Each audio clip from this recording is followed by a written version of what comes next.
सुप्रसिद्ध कञ्चनजङ्घा 7-in-1 अगरबत्तीको उत्पादक सावित्री अगरबत्ती उद्योग प्रस्तुत गर्दछ प्रकृतिको सुगन्धले भरिएको मिठो सुवास जसले घरलाई शुद्ध र वातावरणलाई शान्त बनाउँछ। ओम सम्रानी कपधूप। दर्शकवृन्द नमस्कार, केन्द्रबिन्दु समाचारमा यहाँहरूलाई स्वागत गर्छु। म मनोज नेउपाने। दर्शकवृन्द, केन्द्रबिन्दु समाचारमा हामी दिनभरिका महत्त्वपूर्ण तथा खोजमूलक समाचारहरू सम्प्रेषण गर्ने गर्छौँ। आजको केन्द्रबिन्दु समाचार सुरु गरौँ प्रमुख शीर्षकहरूबाट। ओली पक्षसँग माधव पक्ष फेरि पनि रुष्ट। ओलीको एकलौटी निर्णय खारेज गरिदिन निर्वाचन आयोगलाई पत्र। सडक निर्माणमा प्राविधिक त्रुटि नगर्न प्रधानमन्त्रीको निर्देशन। सवारी दुर्घटनालाई रोक्न ट्राफिक अनुशासनको कार्यान्वयन तथा अनुगमनमा जोड दिनुपर्नेमा सुझाव। सरकारमा सामेल मन्त्रीलाई सरकारबाट फिर्ता हुन माओवादी केन्द्रको निर्देशन। आगामी बैठकमा पार्टीको विधान परिमार्जन र 5औं राष्ट्रिय भेला सम्बन्धमा छलफल गरिने। म्यानमारका भूमिगत नेता थानद्वारा सैन्यको विरुद्ध पहिलो पटक सम्बोधन। सैन्यकोका विरुद्ध क्रान्ति जारी राख्ने उद्घोष। र राजधानीमा सी डिभिजन लिग आइतबारबाट सुरु। उद्घाटन खेलमा खालीबारी र चर्च वाइजको विजयी सुरुवात। जस्तै परिस्थितिमा पनि होन्डा छ सधैँ तपाईसँगै। त्यसैले अब होन्डा हुनेछ तपाईसँग मात्र ₹1 डाउन पेमेन्ट वा ₹1 EMI वा 1% इन्ट्रेस्ट रेटमा। थप जानकारीका लागि यी नम्बरमा कल गर्नुहोस् वा माथि दिएको लिङ्क क्लिक गर्नुहोस्। होन्डा छ सधैँ तपाईसँगै। International School of Tourism and Hotel Management. दर्शकवृन्द, अब पुरा समाचार। खालीबारी युथ क्लबले शहीद स्मारक सी डिभिजन लिग फुटबलमा विजयी सुरुवात गरेको छ। आइतबार भएको उद्घाटन खेलमा झापा एएफसीलाई 2-1 गोल अन्तरले पराजित गर्दै खालीबारीले सुखद सुरुवात गरेको हो। यस्तै आजै भएको दोस्रो खेलमा ओसिस क्लब र चर्च बोइज युनाइटेड बीचको प्रतिस्पर्धामा चर्च बोइजले 4-1 गोल अन्तरको जित दर्ता गरेको छ। हेरौँ पुरा समाचार। शहीद स्मारक सी डिभिजन लिग फुटबल आइतबार अर्थात् आजबाट राजधानीमा सुरु भएको छ। अखिल नेपाल फुटबल सङ्घ एन्फाले सी लिग आजबाट एन्फा कम्प्लेक्समा सुरु गरेको हो। लिगको पहिलो दिन 2 खेलहरू भएका छन्। ललितपुरको एन्फा कम्प्लेक्स 7 बाटोमा भएको आज भएको पहिलो खेलमा खालीबारी युथ क्लब र झापा एफसी बीच प्रतिस्पर्धा भएको थियो। अपराह्न 12:30 बजे भएको उद्घाटन खेलमा खालीबारी युथ क्लब विजयी भएको छ। झापा एफसीलाई 2-1 गोल अन्तरले पराजित गर्दै खालीबारीले सुखद सुरुवात गरेको हो। खालीबारीलाई जित दिलाउन विपिल कणेल र सुदीप केसीले 1-1 गोल गरे भने झापाका सरोज दोर्जी कार्कीले 1 गोल फर्काए। जितसँगै खालीबारीले पहिलो खेलमा 3 अङ्क जोडेको छ। झापाले प्रतियोगितामा हार बेहोर्दै निराशाजनक सुरुवात गरेको हो। यस्तै आज भएको अर्को खेलमा ओसिस क्लब र चर्च बोइज युनाइटेड बीच प्रतिस्पर्धा भएको छ। प्रतिस्पर्धामा चर्च बोइज युनाइटेडले ओसिस विरुद्ध 4-1 गोलको जित दर्ता गरेको छ। ओसिस भने 1 गोलमा सीमित हुँदा लिगको सुरुवातमै निराश हुन पुगेको छ। आगामी 24 गतेसम्म सञ्चालन हुने लिगमा 14 टिमले प्रतिस्पर्धा गर्नेछन्। सहभागी टोलीलाई 2 समूहमा विभाजन गरिएको छ। समूहको शीर्ष 3 टोली सुपर 6 चरणमा पुग्नेछन्। सुपर 6 को शीर्ष 3 टोली बी डिभिजनमा बढुवा हुनेछ। यस्तै समूहको पुछारमा रहेको 2 टिमले प्ले अफ खेल खेल्नेछन्। प्ले अफमा पराजित हुने टिम रेगुलेसनमा पर्नेछ। म्यानमारमा सैन्य कुका कारण सत्ताच्युत भएको समूहका नेता मान विन खाइन थानले सैन्य शासन विरुद्ध क्रान्तिलाई निरन्तरता दिने प्रतिबद्धता व्यक्त गरेका छन्। गत माघ 19 गते सेनाले देशको शासन सत्ता आफ्नो हातमा लिएपछि पहिलो पटक सार्वजनिक सम्बोधन गर्दै नेता थानले देशका लागि अहिले सबैभन्दा अँध्यारो क्षण रहेको र अब बिहानी आउन लागेको बताउँदै सबैलाई क्रान्तिमा सामेल हुन आह्वान गरेका हुन्। म्यानमारमा भएको सैन्य कुको विरोधमा उत्रिएका 5 दर्जन बढी प्रदर्शनकारीहरूको अहिलेसम्म मृत्यु भइसकेको छ। हेरौँ एक रिपोर्ट। म्यानमारमा सैन्य कुका कारण सत्ताच्युत भएको समूहका नेताले सैन्य शासन विरुद्ध क्रान्तिलाई निरन्तरता दिने प्रतिबद्धता व्यक्त गरेका छन्। गत माघ 19 गते सेनाले देशको शासन सत्ता आफ्नो हातमा लिएपछि पहिलो पटक सार्वजनिक सम्बोधन गर्दै नेता मान बिन खाइन थानले देशका लागि अहिले सबैभन्दा अँध्यारो क्षण रहेको र अब बिहानी आउन लागेको बताए। भूमिगत रहेर नै उनले सैन्यको स्वीकार गर्न नमान्ने सांसदहरूको एउटा समूहको नेतृत्व गरिरहेका छन्। शनिबार म्यानमारमा 12 जना प्रदर्शनकारीहरूको मृत्यु भएको छ।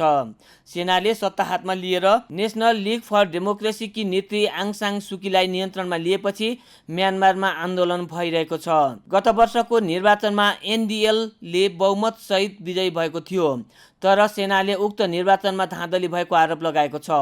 सेनाले पक्राउ गर्नुअघि नै भाग्न सफल एनडीएलका सांसदहरूले सीआरपीएस नाम गरेको एउटा समिति गठन गरेका थिए। मान बिन खाइन थान त्यसका प्रमुख हुन्। सीआरपीएसले म्यानमारको आधिकारिक सरकारका रूपमा अन्तर्राष्ट्रिय स्तरमा मान्यता प्राप्त गर्न खोजिरहेको छ। स्वतन्त्र अन्तर्राष्ट्रिय पर्यवेक्षकहरू भने सन् 2020 को नोभेम्बरमा भएको निर्वाचनमा धाँधली भएको सेनाको दाबीसँग असहमत छन्। उनीहरूले निर्वाचनका क्रममा कुनै पनि किसिमको अनियमितता नपाएको जनाएका छन्। गत हप्ता सेनाले सुकीले गैरकानुनी रूपमा 6 लाख अमेरिकी डलर र 11 किलो सुन स्वीकार गरेको आरोप लगाएको थियो। त्यसको कुनै प्रमाण भने उपलब्ध गराइएको थिएन। एनडीएल नेत्रीले उक्त आरोपको अस्वीकार गरेकी छिन्। विगत 5 सातादेखि सेनाको नियन्त्रणमा रहेकी सुकीलाई कहाँ राखिएको छ भन्ने अझै खुलाइएको छैन। नेपाल कम्युनिस्ट पार्टी माओवादी केन्द्रले पार्टीबाट सरकारमा सामेल भएका मन्त्रीलाई सरकारबाट फिर्ता हुन निर्देशन दिएको छ।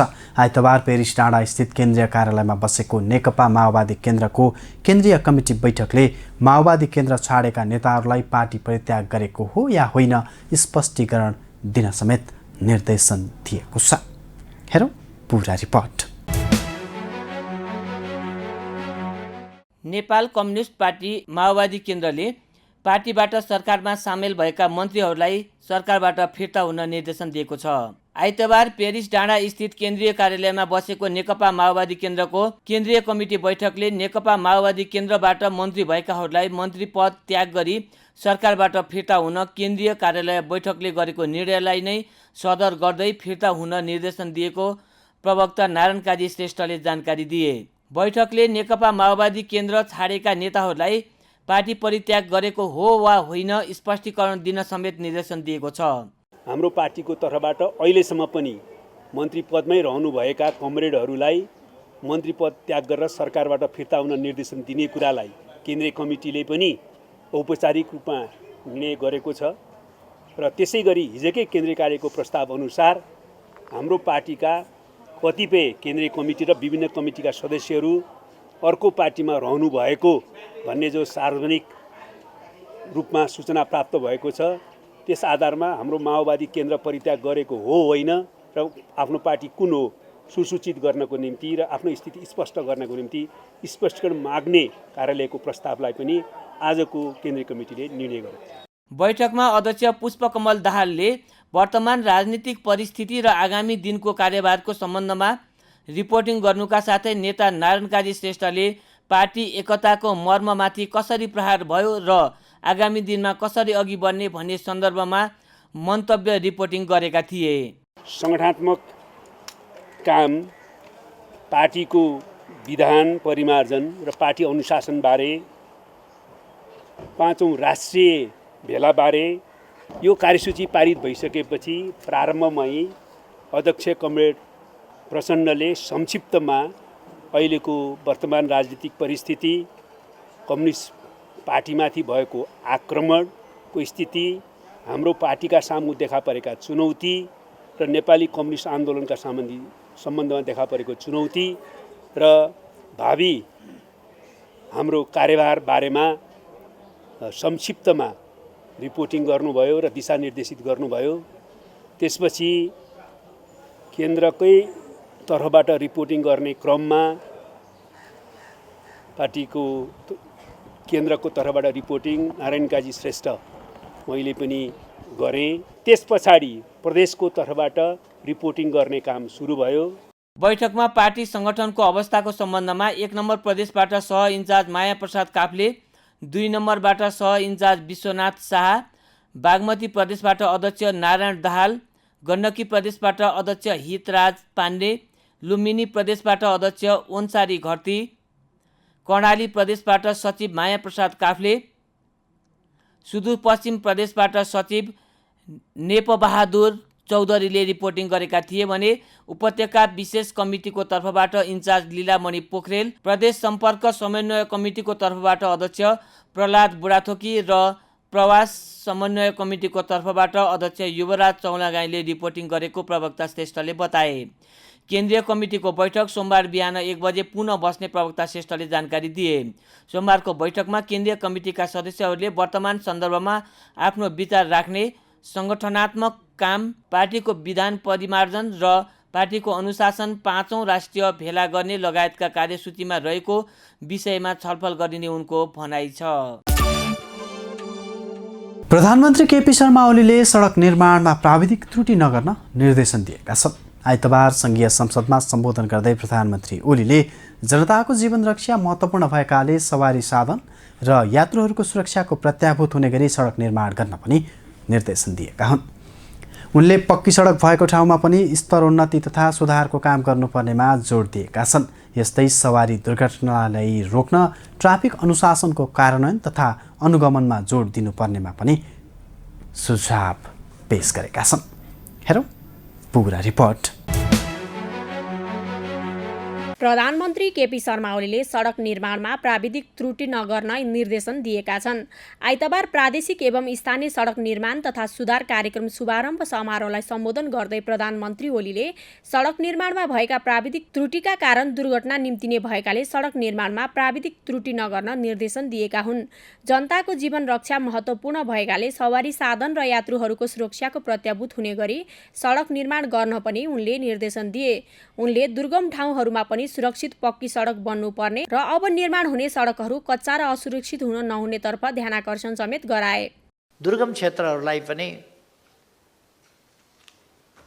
पक्की बाटाहरू, पक्की भन्नाले कालो पत्र मात्रै होइन, त्यसको किनारमा पक्की हुनुपर्छ, त्यसको भित्तातिर पक्की हुनुपर्छ, पहिरोबाट सुरक्षित हुनुपर्छ, किनारबाट गाडी नखसोस्, त्यस प्रकारको डिफेन्स वालहरू सहित, पिलरहरू सहित राखिएका सडकहरू, अब बन्ने सडकहरू कच्चा अथवा असुरक्षित सडकहरू हुनु हुँदैन। सडक राम्रा, फराकिला, पक्की सडक र सुरक्षित सडक हुनुपर्दछ। एमओयू गर्दैछौँ र सुरु गरिरहेका छौँ। यी सुरु गर्दाखेरि हामीले ध्यान दिनुपर्दछ। बाटा माथि हेर्दा कालोपत्र छ तर राम्रो सुरक्षित छैन, बाटो आफै सुरक्षित छैन र बाटोले यात्रुहरूलाई, सवारी साधनहरूलाई सुरक्षित राख्ने प्रबन्ध गरेको छैन भने ती बाटाहरू दुर्घटनाका कारण हुन्छन्। प्रधानमन्त्री ओलीले पक्की सडक भएको ठाउँहरूमा पनि स्तरोन्नति र सुधारको काम गर्नुपर्ने औल्याए। सडक दुर्घटनालाई रोक्न ट्राफिक अनुशासनको कार्यान्वयन तथा अनुगमन गर्नुपर्नेमा उनको जोड छ। पक्की सडक निर्माणमा कालोपत्रे गरेर मात्रै नहुने भन्दै उनले कस्तो स्तरको सडक बन्दैछ त्यसतर्फ पनि ध्यान दिनुपर्ने बताए। उनले सरकारले सडक निर्माणको कामलाई तीव्रता दिएको पनि जानकारी दिए। आइतबार प्रधानमन्त्री ओलीले 283 स्थानीय तहका केन्द्रलाई राष्ट्रिय सडक सञ्जाल वा प्रदेश राजधानीसँग जोडिने गरी प्रादेशिक एवं स्थानीय सडक निर्माण तथा सुधार कार्यक्रमको शुभारम्भ गरेका थिए। दर्शकबिन अब आजको टप 1 न्युजको पालो। शुक्रबार नेकपा एमालेका अध्यक्ष केपी शर्मा ओलीले माधव नेपाल पक्षलाई हटाएर माओवादी पक्षका विभिन्न नेताहरूलाई पार्टीको विभिन्न जिम्मेवारी दिएका थिए। उनको यस्तो निर्णयसँगै अहिले माधव पक्ष रुष्ट बनेको छ। आइतबार माधव समूहले अध्यक्ष ओलीले पार्टीको विधान विपरीत केन्द्रीय सदस्य नियुक्त गरिएको र अवैधानिक रूपले जिम्मेवारी हेरफेर गरिएको भन्दै निर्वाचन आयोगलाई पत्र नै लेखेको छ।